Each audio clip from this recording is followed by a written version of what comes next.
Okay, I think we're live. I'm using a new program here today, but my name is Todd Nisoloni. I am so thrilled to have all of you joining us today for the fifth episode of Tell Your Story, and I am super pumped to have my good friend Ben Gilpin here with me today. Ben, do you want to kind of introduce yourself and who you are? Yeah, sure. Hey, thanks, Todd, again for having me on. Ben Gilpin, elementary principal up in Michigan. It's actually the southern part of Michigan at Warner Elementary in the Western School District, and I'm thrilled. And I'm pretty sure we are live because I've got the little button on my computer that says so. So yeah, we're Well, good. I hope I did it right. If not, I know you'll understand. For those of you who don't know, Ben and I have been friends for years, and it's weird to say years now. It feels like just yesterday. But Ben is just a great positive force in my life and somebody that I've been able to vent to and get advice from. And what I've loved getting to know Ben is just some of the special parts of his story that I don't feel like the huge public at large knows, just like the other guests that I've kind of interviewed on here. And so let's dive a little bit into some of that, Ben. So I know that you have two boys at home. What are your boys' names? So my oldest, 16, his name is Andrew, but we call him Drew. And then I've got a 13-year-old, and that is Troy. Troy is probably sitting at home right now. Drew is at driver's training. So wow. yes, I am that old. I am that old. Well, we talk about your boys a lot because you are a very involved and active father. You've got one that's super into sports and one that is very much into video games and YouTube and Minecraft. And you've got that stereotypical brothers that are complete polar opposites of each other that I see so often with so many parents that have multiple children. But as a parent, you've had some interesting things that you've learned about your boys as they've been growing up and growing older. Talk to me a little bit about that. Okay, so I'll just I'll jump in a little bit with Drew. Drew he's not my athlete. He is not into sports. Drew, from a young age, and many parents can understand this, when we put him on the soccer field, he was sitting off on the side picking daisies. He was not into sweating. He was not into physical exertion. So Drew's always kind of so-called beat to his own drum. Let's see. So to continue down the Drew path, probably around kindergarten, we figured out that there was something a little bit unique about Drew. And, we just noticed there wasn't a lot of drive. There wasn't a lot of motivation, but he's a really good kid. And then the longer we saw things, he was socially, he had some areas that were really a struggle. The more we talked with people, the more we found out things, the more we read articles. We ended up having a specialist come in and check out Drew, and he was in second grade, and bless his amazing teacher that he had. And he got diagnosed at the time with Asperger's. And now that people really don't talk about Asperger's as much anymore, it's just he's on the spectrum. So he's autistic. Drew is very high functioning. However, there's going to be certain situations that are very, very challenging for him. So I've really enjoyed watching him grow, and he does do things his way. He's got some fantastic qualities that a lot of people never even know about because he does keep to himself, and he's very he's very quiet. So he's a tough one to get to know. But what I love about, anytime I've talked to you about your kids, I love that you always find, like most parents, the greatness in them, but you've never tried, I don't feel, and in the conversations we have, to really force him to be something he's not. You've got two very different boys, and I love how you and your wife have really focused on identifying what they love and growing that. Because I know, like with Drew, I know he's incredibly intelligent. He built a computer from scratch, right? He did. Yes, he did. And it was like just off of YouTube or something, right? Yep, he did. Yep. Basically, yeah. That was that's what he wanted as his big Christmas gift. So he put together his own computer, and He's really into robotics. He does a lot of FIRST robotics. He wants to be an engineer, but he also, one of the dilemmas especially as a principal, as an educator, one of my dilemmas for years, and I shared this with a friend of mine, probably about, I don't know, 3 or 4 months ago, the balance between how much should school conform to Drew and how much should Drew conform to school? Because the current system of school is not designed to have him flourish. It's more designed for somebody like Drew to get through. And so that kind of, I struggle with that. And, I'm excited this year. He's headed off to the Career Center, and he's going to spend half his day at the Career Center. He's going to be doing some engineering. And then he's going to basically, when school's over, he's just going to stick around and then do FIRST robotics pretty much the entire afternoon, which is right up his alley. So I feel as though he's now going to be a junior in high school, and he's now going to have a program that's a little bit more tailored to him, but it's taken that long to get there. And so the educator in me is frustrated at the system. The parent in me is excited to see that he's going to have a year that is definitely more tailored to him. Now, having a child who is so different from you socially, and the likes and dislikes, what have you found is the biggest thing you've learned about yourself in connecting with Drew? That's a great question. First of all, parenting is hard work. The ups and downs of parenting are daily. I even found myself, you reached out to me this morning, and I'm still frustrated, and I'll get to this later. I'm still frustrated with my own 13-year-old right now, which is part of my frustration as a parent. But I think what I've learned is I try to remind myself of some of the things when I was a kid growing up that I wanted, and some of the things that I really didn't, I completely disliked. And I remember growing up, there was a lot of times that I wanted some space, and I didn't want to constantly be asked, what's wrong? What's wrong? Because there were times as a teenager, I just wanted to be alone. Yeah. And so, with Drew, he goes in, he's working on his computer, he's doing some online gaming, he's doing some, he's really big into Rocket League, and he's got some other things, and he's got some friends online, and he watches some YouTube stuff.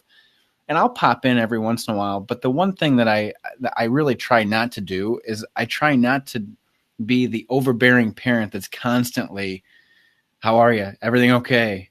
I try to just make myself available and just say, hey, if you need me, you know where to find me. And so he rode his bike up to school today, and I drove him to driver's training. So, it's just, but it's one of those, it's hard because he's, you can't read him like a book. And there's so many people. Todd, you know this. You look at people and you think, okay, they're not talking, something must be wrong. That's not the case with him. The world he lives in, he would rather just kind of fly below the radar. And yeah, it's been a learning experience for me. So it was a good question. So, Ben, you're also a principal. How long have you been a principal?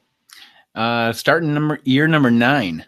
9, and all 9 at the same school, correct? All 9 at the same school, Warner Elementary. Yep.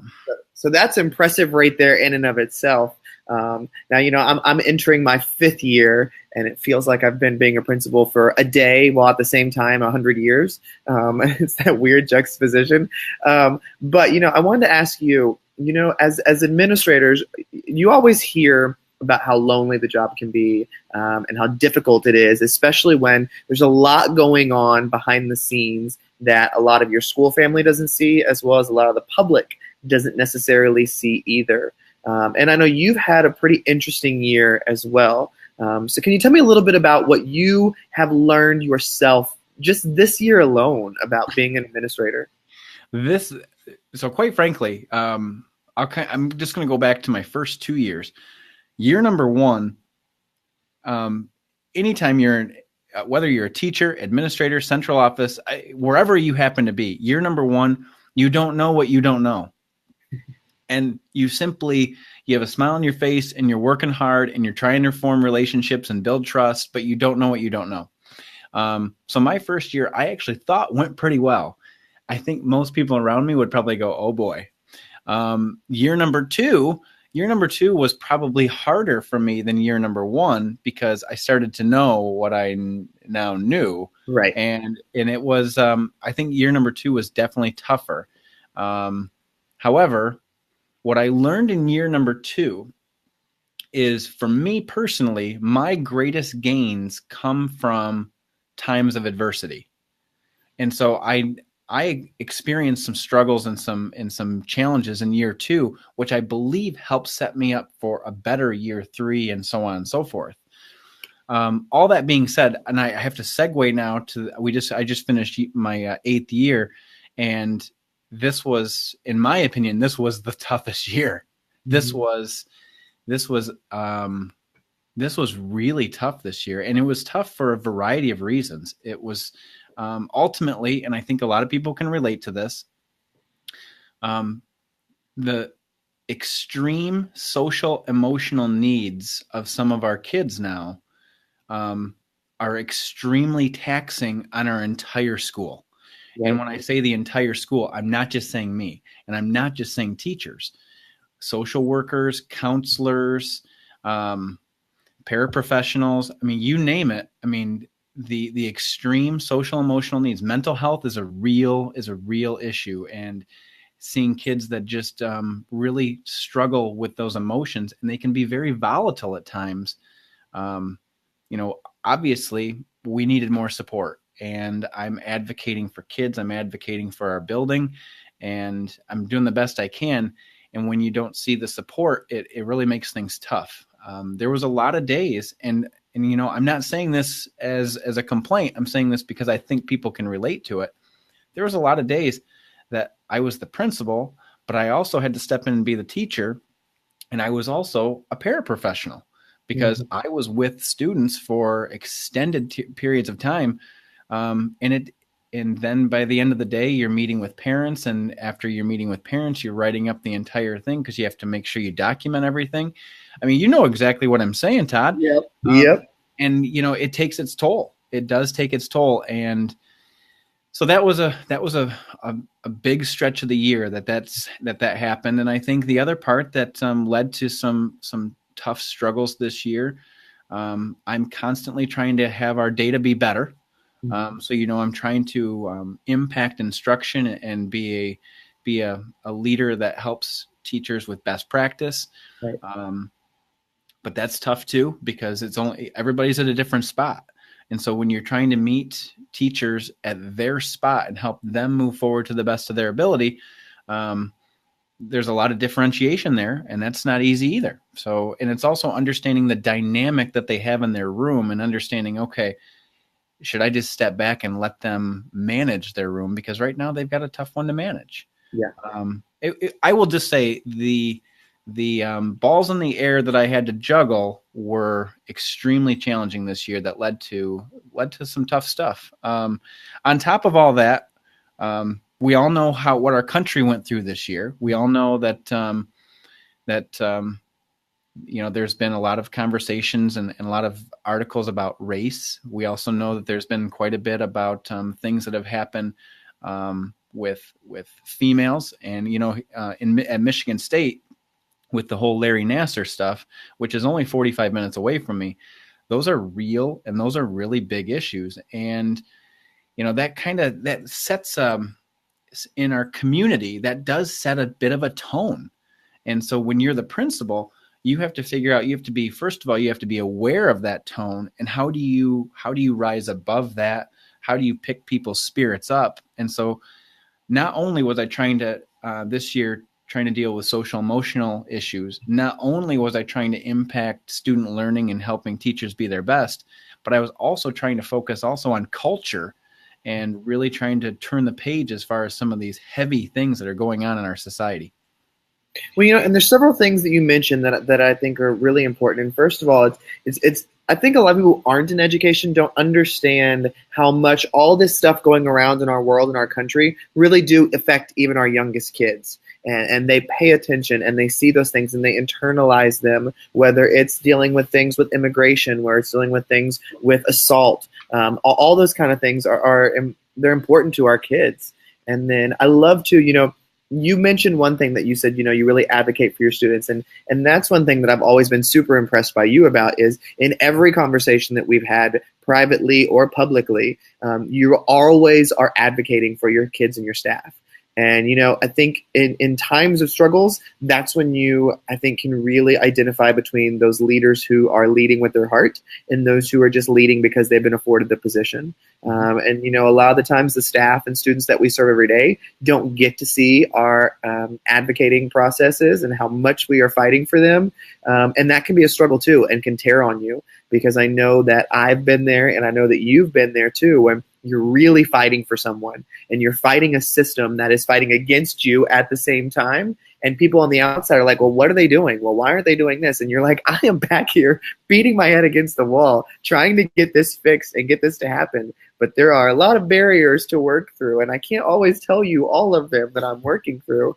So I just want to say personally, the whole point of me saying all this is that, I want to make sure that I tell you thank you for what you do. I know I don't work on your staff and I'm not one of the students at your school, but I know that you as an administrator, I can personally say that I know that you give everything for those kids and those teachers. And it's evident in how heartfelt you are when you tell stories about your school, whether it's through Voxer or over the phone or through text. And so I'm very grateful to have administrators like you that I can go to for advice, look up to, and that aren't perfect and are willing to say, this year almost killed me, but I'm still here.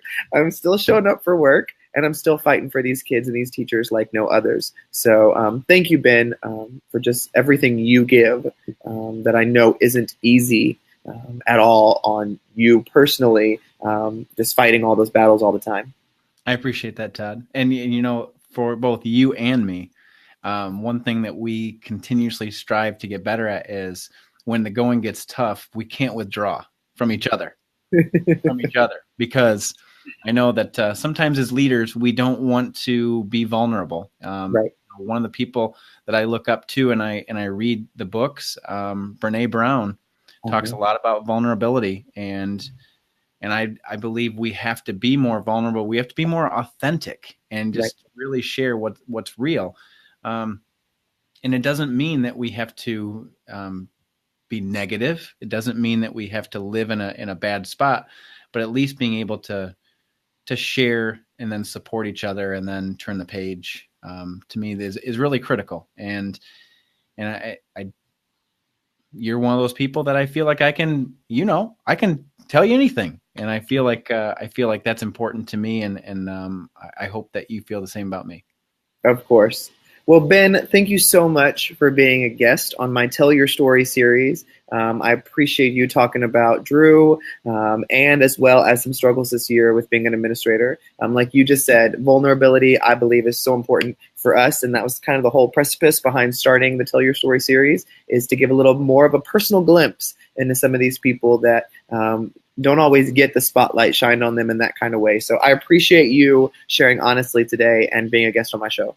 I appreciate it, Todd. And I would just say, if you happen to check this out, feel free, reach out to me. I'm on the Twitterverse at Benjamin Gilpin, on Facebook as well, Ben Gilpin. If you want to talk about on the spectrum, if you want to talk about anything like that, I'm more than happy to touch base and build some relationships. So thanks again for the opportunity, Todd. And hopefully people can take away some things from this episode. Awesome. Thank you so much, Ben. I hope everybody checks out our next episode as I interview Lynn Coulon and hear a little bit of her story and get to share some of that. So everybody have a great day.